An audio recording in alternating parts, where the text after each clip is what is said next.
Shalom à tous, bienvenue dans ce nouvel épisode du podcast. Aujourd'hui, on va parler de Ils sont partout, un film de juifs, avec des juifs et par un juif, puisque c'est Yvan Attal qui réalise ce film, sorti le 1er juin, avec comme acteur Yvan Attal, sa femme Charlotte Gainsbourg, mais aussi Denis Podalides, Benoît Poelvoorde, Valérie Bonneton et Gilles Lelouch et j'en passe d'autres.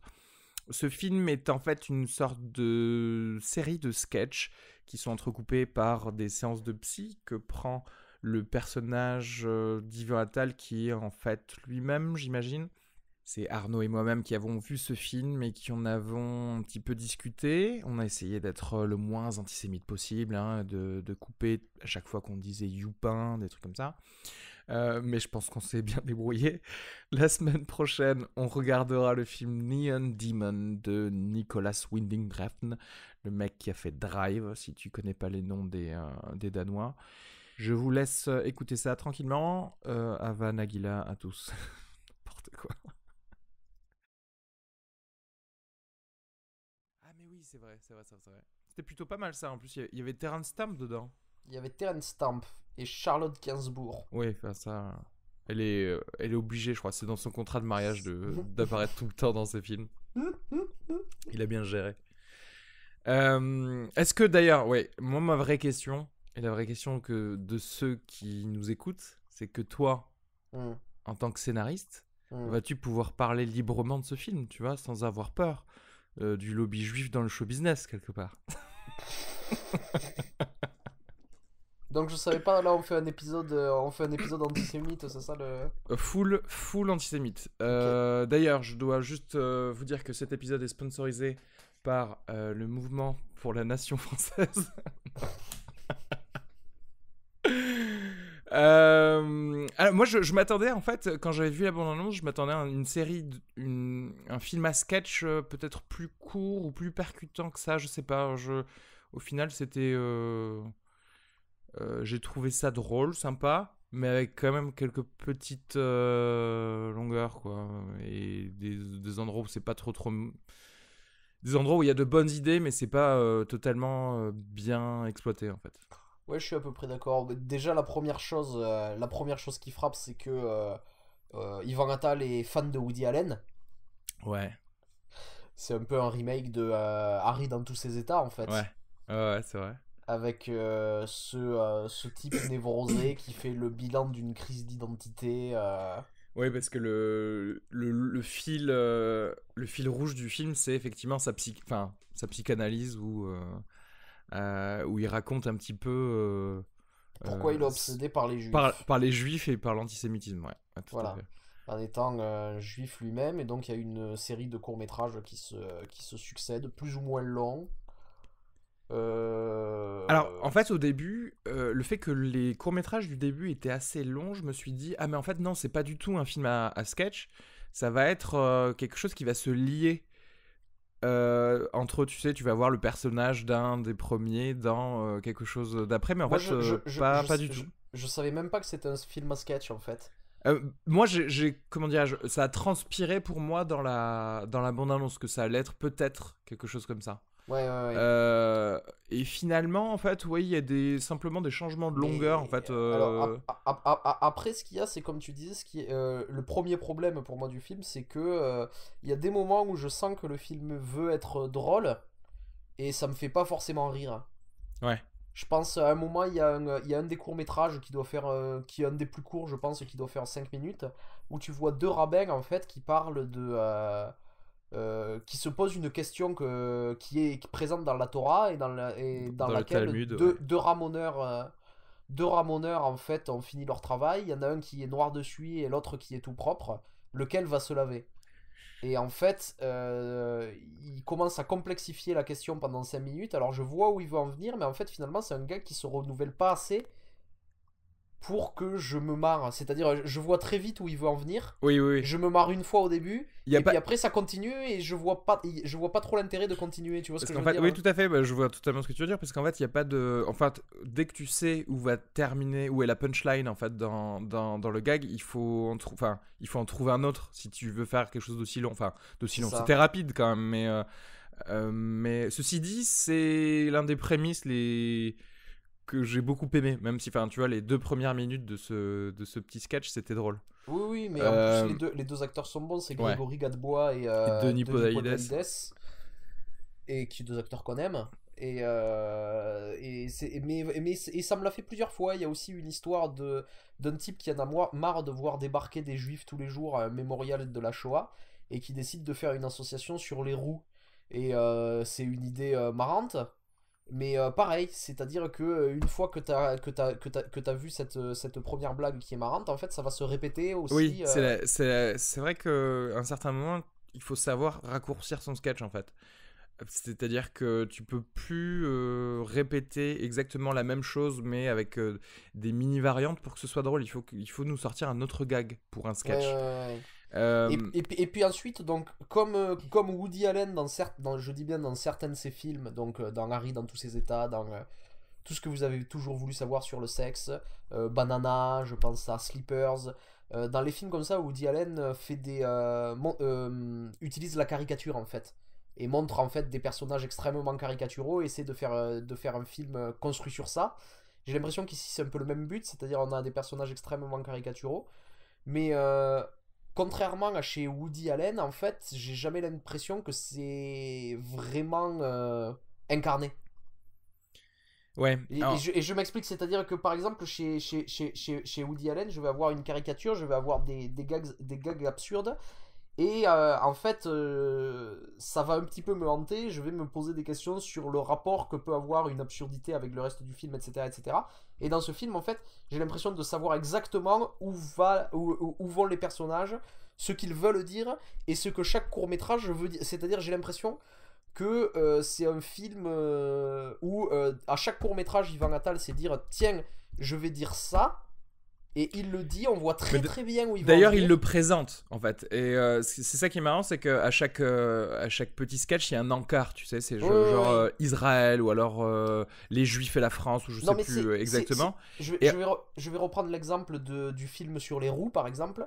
Donc, en fait, ça, c'est un truc qu'on a tous vu sur Internet un jour ou l'autre, où quelqu'un a entendu dire ça à un moment donné dans un bar, c'est-à-dire des gens qui vont parler, par exemple, de la Shoah, ou qui vont parler de la traite des Noirs, ou des choses comme ça, et qui disent ah, mais tous ces groupes qui se plaignent, moi je vais faire une association pour les roues, et puis tout le monde va se plaindre et ça sera formidable.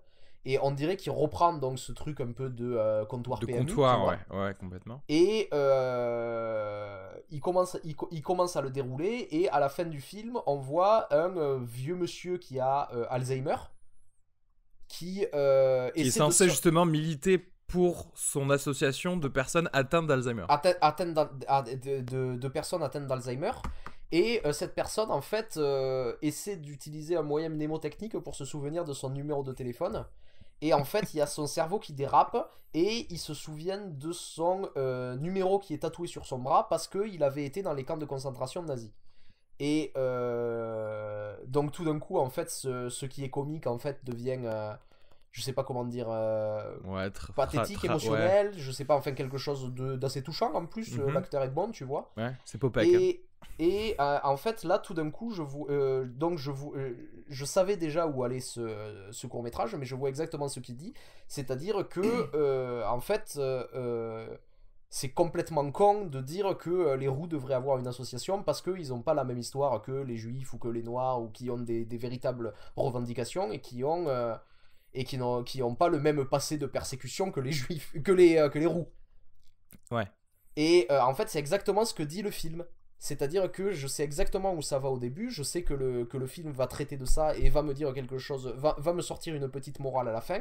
Le film déroule son programme, et c'est exactement ce à quoi je m'attendais. C'est-à-dire, il n'y a pas vraiment de surprise. Tu vois ce que je veux dire? Je vois ce que tu veux dire. En fait, je vais être un peu moins analytique, on va dire, dans le fond, simplement pour parler, juste pour terminer sur la forme. Je Et, trouve et, qu'il y et, a et, un gros et, souci de. Vas-y, soit dit en fini. passant, juste une chose, c'est-à-dire que dans son propos de dire que cette chose de dire que si tout le monde a envie d'avoir son groupe, moi je vais faire un groupe pour les roux, moi je vais faire un groupe pour les blonds et tout ça, très bien. Mais il se trouve que dans ce film, quand tu vois divers groupes qui essaient de monter, qui essaient de militer pour essayer d'avoir des droits pour leur propre groupe de blondes, de roux, etc. Parmi eux, tu trouves aussi des aveugles, des gens handicapés, des gens qui ont Alzheimer, et je suis désolé, mais eux, je trouve que leurs revendications, Sont elles sont légitimes en totalement fait. légitimes. Non, mais on y reviendra parce que pour le fond, j'ai juste envie de terminer la forme parce que voilà, moi en fait, si j'ai un souci, c'est en fait, tu l'as bien noté, c'est alors pour certains sketchs, il y a un problème de répétition et aucun renouvellement dans les gags qui sont présentés dans le sketch. Voilà, Pour la plupart, il y a zéro chute. En fait, je pense que le seul sketch où il y a une chute, il y en a et une donc, qui est marrante. c'est celle où il y a Gilles Lelouch. Oui, on est d'accord. Voilà, Là, la ok. chute est marrante quand même. Ok, voilà. Et il y en a une, si tu veux.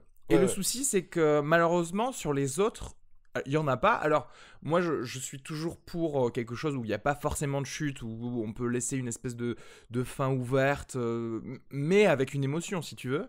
Sauf que là, il n'y en avait pas vraiment. Et en fait, il y a des problèmes de Mais montage et de coupure dans son truc. Parce que moi, par exemple, le truc avec les roues, bah, en fait, j'aurais terminé directement sur ce personnage qui a Alzheimer qui se rappelle qu'en fait c'est son tatouage d'un camp de concentration. C'est-à-dire que voilà, j'aurais dit, enfin ça aurait pas été une chute drôle, mais ça aurait été une chute émotionnelle dans le sens où voilà, ça servait à rien de continuer pendant 2-3 minutes après avec des plans moisis sur des gens, etc. Genre tu t'arrêtes là quoi, tout simplement. ouais, ouais, ouais. Et c'est un peu pareil pour les autres, c'est-à-dire qu'on commence par un sketch qui est peut-être un peu le mieux fait, je pense, le mieux réalisé, et qui est celui De Marine Le Pen. Oui, voilà, c'est ça. En gros, c'est, imaginez-vous, un candidat d'extrême droite qui réalise que sa grand-mère est juive. Voilà. Et donc, que sa grand-mère maternelle est juive, et donc qu'il est juif aussi. Et Ça, en fait, c'est un super prémisse en plus. c'est un Quoi. super prémisse et il Ouais. est pas du tout utilisé. Et il est pas du tout utilisé, c'est-à-dire qu'en fait, comme le prémisse est assez long, on y place un petit peu ses personnages, etc. On se dit, oulala, mais la chute va vraiment me surprendre. Il a forcément eu le temps de penser à quelque chose. Et en fait, non. En fait, il tourne ça comme une espèce de mini vengeance entre mari et femme. Chose qu'on pouvait voir venir, mais que très rapidement, je pense que tu mets de côté dans ton cerveau parce que tu te dis, bah, c'est pas assez fort. Non, en l'occurrence, moi, je sais pas, j'aurais aimé voir justement ce candidat se dire, oh non, au contraire, je vais capitaliser sur mon judaïsme pour justement faire penser à tout le monde que forcément, mon parti ne peut pas être un parti antisémite. Je sais pas, essayer de trouver quelque chose Mais surtout, en fait, pour ça, et du coup, là découlerait une chute plus intéressante. moi j'ai un problème avec ce sketch, justement, au niveau de la caricature. C'est parce que donc il essaie de faire un sketch sur les politiciens du Front National, et en fait j'ai l'impression que ce que me dit le film, c'est que ce que ces candidats projettent dans la vie publique, c'est exactement comme ça qu'ils sont dans la vie privée. Ouais. Tu vois ce que C'est-à-dire je veux qu'en dire? fait, il va pas dans la caricature. C'est-à-dire qu'en fait, eux-mêmes, en tant qu'hommes politiques, je parle de la réalité, en tant Ouais. qu'hommes politiques d'extrême droite, c'est un petit peu des caricatures de toute façon. Ouais, ouais, ouais. Et sauf que là, il ne fait que copier ça. C'est-à-dire que j'ai l'impression que ce que me dit le film, c'est que ces types-là ont des idées nauséabondes, mais qui sont sincères. Et en fait, je suis pas Ouais, certain qu'ils soient ouais, mais c'est sincères. Tu ça. vois ce que je veux dire? Exactement. Et c'est ça en fait que je lui reproche aussi, c'est de pas avoir justement poussé la caricature à mort sur ces gens-là. C'est-à-dire Ouais. ou t'en fais vraiment des purs nazis, ou alors t'en fais des gens qui n'en ont absolument rien à foutre de ce qu'ils disent, mais qui sont juste avides de pouvoir. Et là, en fait, ils sont représentés comme n'importe quel personnage politique, genre un Et petit puis, peu et avide de puis pouvoir, mais surtout de parce que n'importe quelle autre série, de c'est n'importe quel clairement film. Valérie Bonneton fait clairement Marine Le Pen, elle limite même plutôt bien, je trouve, dans Ouais. la manière dont elle a de répondre avec les journalistes, Oui, etc., quand etc. elle passe sur Europe 1, c'est pas mal. Ouais. Ouais. Mais en fait, ce que je regrette un peu, c'est que dernièrement, euh, dans le Front National, ils ont arrêté justement de parler de l'antisémitisme. Ouais. Ou arrêter de blâmer les juifs pour les choses, et ils se sont tournés maintenant plutôt vers les musulmans et les roms. Je reçois plus leur newsletter, je sais plus ce qu'ils disent là en ce moment. Non mais voilà, moi je te le dis, Ouais, c'est-à-dire que en fait justement il y a eu plusieurs discours de Marine Le Pen qui expliquaient que les juifs faisaient partie de l'histoire de France, qu'ils étaient tout d'accord. parfaitement intégrés, etc. Oui, mais il faut un Et autre c'est ennemi, forcément. c'est sans doute une stratégie Bien électorale, tu sûr. vois ce que je veux dire. Et dans le film, le Front National est resté ouvertement antisémite, et je crois que j'aurais préféré quelque chose qui colle un peu plus, s'il veut coller avec Oui, la réalité, tout à qui fait. colle un peu plus Ouais. avec la réalité, et qui nous montre ce parti qui a décidé en fait de changer son fusil d'épaule pour l'antisémitisme, parce qu'ils se rendent compte que ça peut leur avoir quelques voix en plus, Et ben mais c'est que ça. derrière ils restent complètement antisémites, tu vois, dans leur Totalement, et chose qu'ils n'ont pas faite du tout parce que en fait, voilà, ils sont toujours antisémites. Alors que c'est vrai que on aurait préféré que, par exemple, ils épousent plus la réalité, tout en n'oubliant pas les origines antisémites de ce groupe d'extrême droite, effectivement en off ou entre les politiciens, etc. Et ouais. surtout quelque chose de plus, c'est-à-dire qu'une fois que la chose a été révélée au public, Mhm. qu'on en sache un petit peu plus sur l'après, parce que en fait, nous on le sait dès le début de ce sketch. Ouais. Et moi, nous, ce qui nous intéresse, c'est justement savoir qu'est-ce qui va se passer quand tout le monde le saura. Oui, Et, et euh, ça s'arrête et juste ça, et là en ça s'arrête fait. juste là, donc Ouais. on s'en bat complètement les couilles, quoi. Après, ça, voilà, ça change pas que dans le sketch, c'est quelque chose de bien fait, de bien construit en tout cas au début, mais ça va. C'est-à-dire qu'en fait, il y a des soucis sur euh, la ce qu'on nous présente dans le sketch. C'est-à-dire qu'il y a des choses à couper, il y avait des choses à développer. Et en fait, pour rendre quelque chose de plus intéressant, en fait. Ouais. Et on peut parler un petit peu là du sketch avec Danny Boone aussi. Ouais, vas-y. De Alors, c'est-à-dire que ce sketch, pareil, toute façon, il y a, on il y parle de a, tout. il y a, il y a, il y a, il y a- il y a un propos qui est clair dès le début. C'est sur ce cliché que tous les juifs sont friqués. Et du coup, Danny Boone joue un juif qui est pauvre. Et il décide qu'il en a marre d'être juif parce que ça sert à rien d'être juif pour avoir que des contraintes et pas être riche à côté. Et donc le film développe les rapports que Danny Boone peut avoir avec ses parents, notamment avec son ex-femme, avec sa fille. Et en fait, ce qui se passe, c'est qu'au bout d'un moment, ses parents gagnent au loto et ont de l'argent. Et donnent de cet argent en fait à l'ex-femme de leur fils pour qu'elle puisse élever leur fille. Et ensuite, il y a une connaissance de Danny Boone qui décide de prendre des armes et d'aller braquer l'ex-femme de Danny Boone qui du coup a de l'argent grâce à cet argent gagné au loto en fait. Ouais, et ça s'arrête là pour ce sketch. Et ça s'arrête là. Et là pareil, c'est-à-dire que forcément ça a fait Ilan Halimi. Et Ouais. juste pour résumer, c'était un juif qui avait été séquestré. Et les gens qui l'avaient séquestré avaient demandé une rançon parce qu'ils pensaient qu'il recevrait d'argent parce que tout. Et Tous les alors que juifs ce étaient type riches, en était. fait. La famille de ce Ouais, type ouais. était pas du tout riche, quoi. C'est un petit peu la Ouais, même ouais. chose du coup, mais en fait ce que je trouve bien c'est que dans l'affaire Ilan Halimi, le truc c'est que Ilan Halimi n'avait pas d'argent. Or ici on voit un braquage de quelqu'un qui a de l'argent. Final, tu vois. Et donc les gars n'attaquent pas cette personne et clairement ils savent qu'elle a gagné de l'argent au Ouais, loto. ouais, tout Donc à fait. ils l'attaquent pas Oui, oui, oui.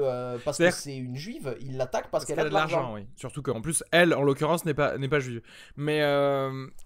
Mais oui, oui, c'est-à-dire qu'en fait, là, il s'est gouré de propos. Parce qu'en fait, c'est typiquement un sketch que tu pourrais retrouver dans totalement autre chose. Parce que ce qui est le plus développé, entre guillemets, parce que c'est pas super bien développé, ce sont soi-disant ces relations entre parents et enfants. Enfin, avoir un enfant loser, quoi, en gros. Et le problème, c'est que voilà, il renonce à sa judéité parce qu'il en a marre d'être juif et Ouais, pauvre, ce qui conduit son père à le renier. ouais. Et en fait, le sujet de ça, ce serait plutôt justement qu'est-ce que c'est d'être juif pour le père, par exemple, tu vois. Et ça, c'est jamais Oui, traité c'est parce que ça. pourquoi. Enfin, je sais pas, j'ai un enfant qui est pas, de la même religion ou ce que tu veux. Il faut m'expliquer pourquoi je Hmm. suis en colère contre cet enfant au point de l'exiler totalement de ma famille. Et qu'est-ce que ça veut dire pour le père, l'importance d'être juif? Parce que là, il y en avait, c'est juste quelqu'un qui te dit, bon, en fait, je suis plus... je rends ma carte du parti quelque chose. Et pour quelqu'un d'extérieur, il change pas sa vie, tout le monde s'en fout. Même ses parents devraient s'en foutre. Or là, ils s'en foutent pas, donc je veux qu'on m'explique ça. Et c'est pas expliqué en fait.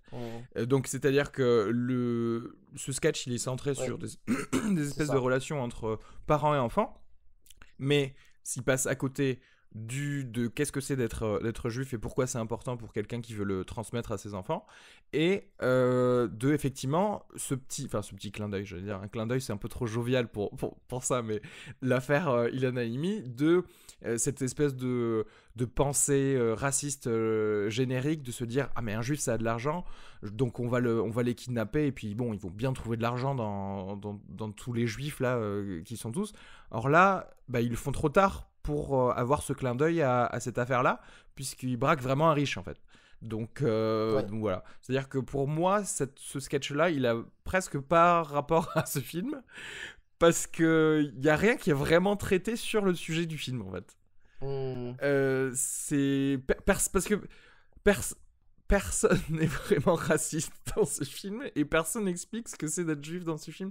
Enfin, ça a pas vraiment de rapport. C'est-à-dire que c'est vraiment un seul personnage qui pense quelque chose en fait. Le personnage de Danny Boone. Et personne d'autre ne pense ça. Et surtout, il y a un truc bizarre. Alors, je veux bien accepter des trucs dans la caricature, etc. Mais ce qui se passe, c'est que au début du film, en fait, il y a l'ex-femme de Danny Boone qui lui dit en fait, t'es le seul juif pauvre parce que tous les autres juifs ont de l'argent et tu devrais avoir honte d'être loser comme ça.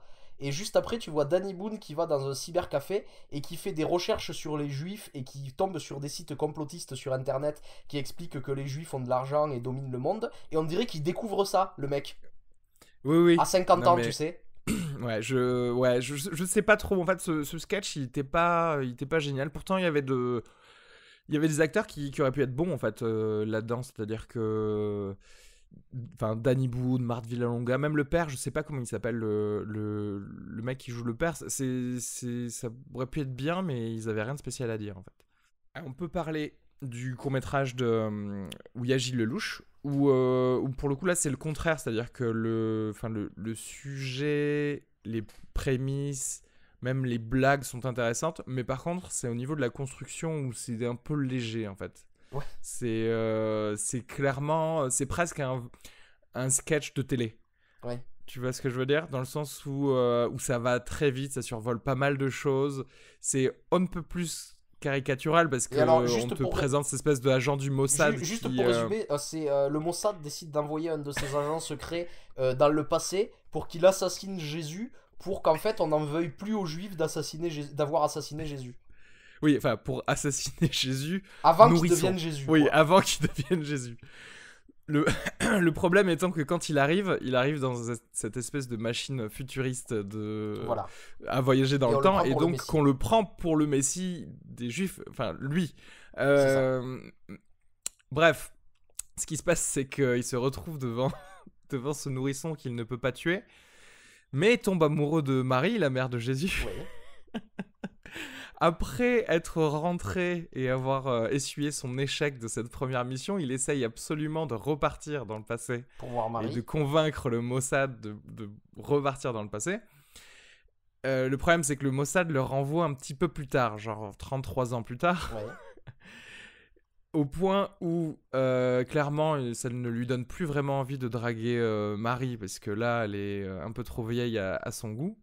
Et par contre, comme tout le monde le reconnaît comme étant le vrai Messie, les Romains le prennent et le crucifient, et donc en fait c'est le nouveau Jésus. Voilà, et ça finit par un plan hilarant dans une église de nos jours, où le prêtre en fait fait un chant religieux en remplaçant le mot Jésus par Nestor, qui était le nom de cet agent. Non, Norbert. Norbert, qui était le nom de cet agent du Mossad, comme ça. Et ça c'est assez drôle. Alors moi j'ai plusieurs choses Norbert de Nazareth. J'ai plusieurs choses à dire sur ce sketch, c'est que clairement il s'est empêtré dans le scénario, il savait pas quoi faire, et je vais montrer juste un exemple de chose qui fait que je sors complètement du film et je peux plus y croire. C'est-à-dire que le Mossad continue à communiquer avec Norbert quand il est dans le passé par des oreillettes, et il se rend compte que Norbert en fait, plutôt que de faire sa mission, il a plutôt envie de draguer Marie.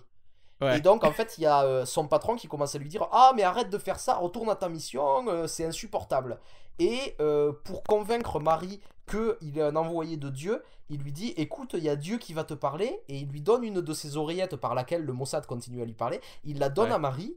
Et là, son chef l'aide à le draguer en se faisant passer pour Oui, Dieu. c'est-à-dire Et je ne en comprends pas gros, pourquoi, en fait. en gros, c'est le meilleur wingman du monde parce il fait un petit, il fait une petite aide à 2000 ans d'écart juste pour qu'il puisse scorer avec Oui, Marie. mais alors que je veux dire, son personnage n'a pas du tout envie Oui, bien sûr, il s'en fout complètement normalement. Non, pire qu'il s'en fout, il veut pas qu'il continue à faire de la C'est merde. ça. C'est ça qui est Et incroyable. donc il le fait quand même. Et même d'ailleurs, au bout d'un moment, je sais pas comment il réussit à convaincre le Mossad de le renvoyer dans le passé parce qu'il a fait de la merde.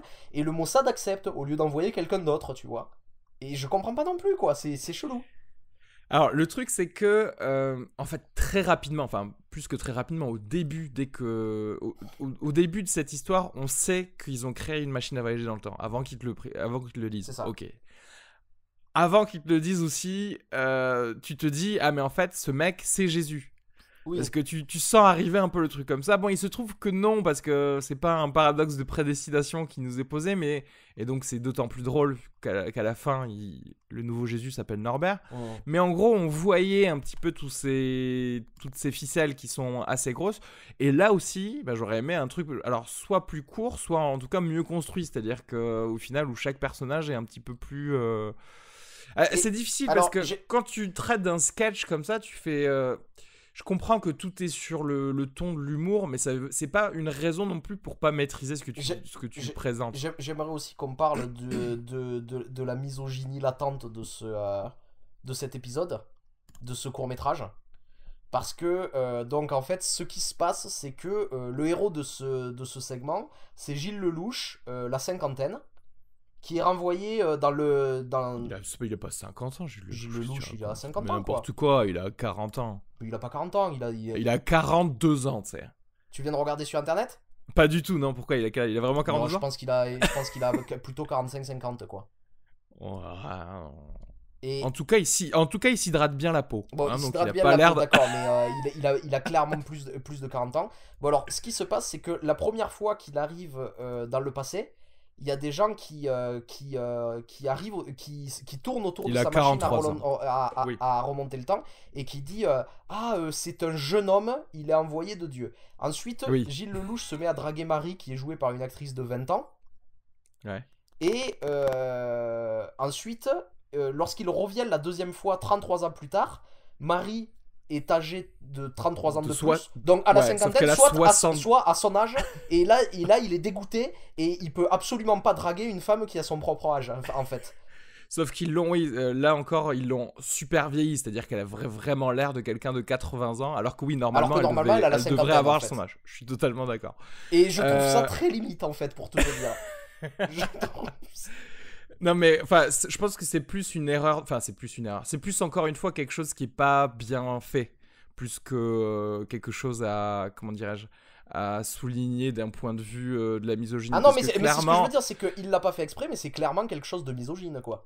Non, mais ce que je veux dire, c'est pas bien fait dans le sens où techniquement, ils auraient dû lui dire bah non, on l'a renvoyé 50 ans plus tard. Sauf que le problème, c'est que s'il l'envoie 50 ans plus tard, bah Jésus est déjà mort. Ouais. Tu vois ce que je veux dire ? Et en fait, tout ça, c'est. Bah oui, c'est ça. C'est que c'est mal fait. Parce que clairement, enfin, soi-disant, vu le nombre de cheveux blancs qu'elle a, t'as plus l'impression que c'est quelqu'un de soi-disant 80 ans. Mais oui, mais alors que quand j'étais en train de regarder le truc, je me dis, attends, c'est Zarb parce que c'est que 30 ans plus tard. Ouais, bon, bref. Mais ça reste drôle. C'est-à-dire qu'en fait, tu souris quand même un peu pendant ce sketch-là, et spécialement avec cette chute. Bon, parce que c'est bien servi. Le Lelouch, il est marrant. Les autres gars, le mec, son handler du Mossad, c'est un acteur que j'aime bien aussi. Mais c'est vrai que c'est un peu tout ce qu'on pourrait... Enfin, il y a toujours... En fait, à chaque sketch, j'ai l'impression qu'il y a un problème différent. Que ce soit en termes de réalisation, en termes de construction, du scénar, etc. Attends, il y avait quoi d'autre comme sketch qui peut-être était... Alors, il y avait le sketch sur la France qui devient juive aussi. Alors, justement, moi, celui-là, pour le coup, je vais parler un peu plus du fond. Et ça va me permettre de parler du fond de ce film. Alors...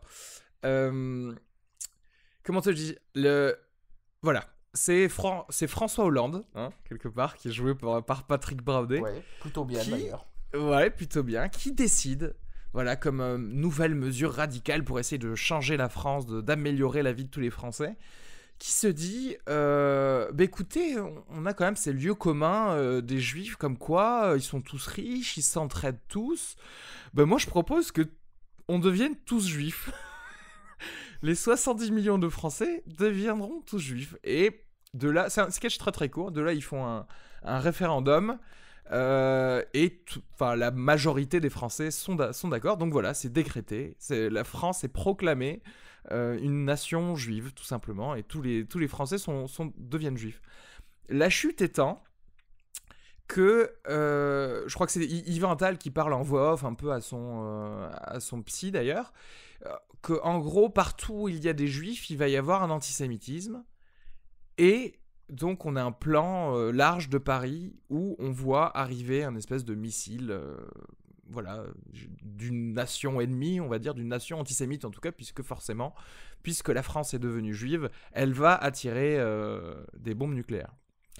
Le concept est drôle au départ. Ceci dit, pour moi, c'est la façon dont il avait de traiter, j'imagine, Israël, en fait. Et je t'avoue que, en fait, je trouve que justement dans son film, il n'a pas du tout traité Israël. Tu vois ce que je veux dire? Même s'il y avait parce que c'est souvent ça, peut-être, qu'on lie à un antisémitisme. Mhm. Je sais pas si tu vois ce que je veux dire. Et en fait, ce qu'il a voulu dire, c'est que en gros, il le dit justement, le fait qu'il y ait des juifs quelque part, ça, et d'autant plus une nation de juifs, donc comme Israël, ça va attirer les foudres des pays environnants, on Oui, c'est ça, imagine. sauf que on sait pas quel est le pays qui attaque et cette question est Voilà, jamais c'est traitée, ça. quoi. Alors, Ouais. le souci, c'est que pour moi, ça balaye quand même beaucoup comment dirais-je, ça veut essayer de me faire croire une espèce de singularité d'un antisémitisme, justement, qu'il y a autour d'Israël, en balayant un petit peu l'histoire de comment et pourquoi Israël s'est créé. Tu vois ce que je veux dire? Mhm. Genre, c'est pas de nulle part, c'est-à-dire que on pourrait toujours se dire que si Israël était en plein Australie, ce serait pas pareil. C'est pareil, cette France-là, c'est pas parce qu'elle devient juive qu'elle va forcément s'attirer s'attirer des bombes nucléaires d'ailleurs. Je sais pas si tu vois ce que je veux dire. C'est-à-dire que pour moi, c'est une façon de dire que parce que Israël est juive, il y a des tensions avec les pays environnants.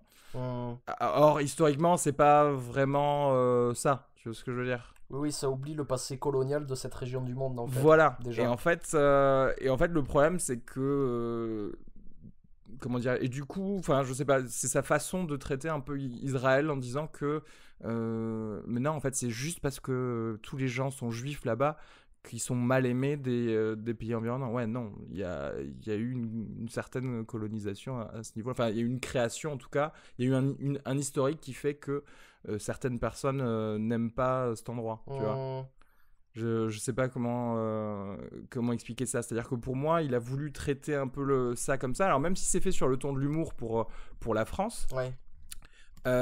tu te dis ouais mais enfin il essaye de nous dire ça quand même Ouais, dans ouais, ce sketch là.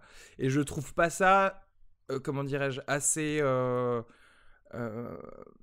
assez poussé dans ce traitement de ce sujet-là. Dans le sens où, par exemple, il aurait fallu justement qu'un de ces sketchs et un de ces encarts traite d'Israël, parce que justement l'antisémitisme en France aussi a beaucoup d'attrait avec Israël, soi-disant, que tu sais, en gros c'est le lieu commun aussi, c'est le fait que beaucoup de musulmans en France, tu sais, veulent défendre leurs frères palestiniens ou je sais pas quoi, et donc tabassent des juifs en France, tu vois. ouais. Donc, ça aurait été pas mal d'avoir un sketch justement qui traite de ça et qui traite de les juifs et les musulmans, par exemple. Mhm. Et pas parce il a fait en gros les juifs et l'argent, les juifs et la politique, etc. Mais pas celui-là. C'est-à-dire que comme il construit son film, on a l'impression que c'est une dissertation sur l'antisémitisme et les juifs en France. Sauf qu'il traite pas tous les sujets. C'est-à-dire que si tu remettais ça à ton prof d'histoire géo, il te dirait non, tu as oublié de parler de ça et de ça. Alors, comme c'est de l'art, clairement, il a le droit de parler de ce qu'il veut, tu vois. Mais est-ce qu'il peut dire...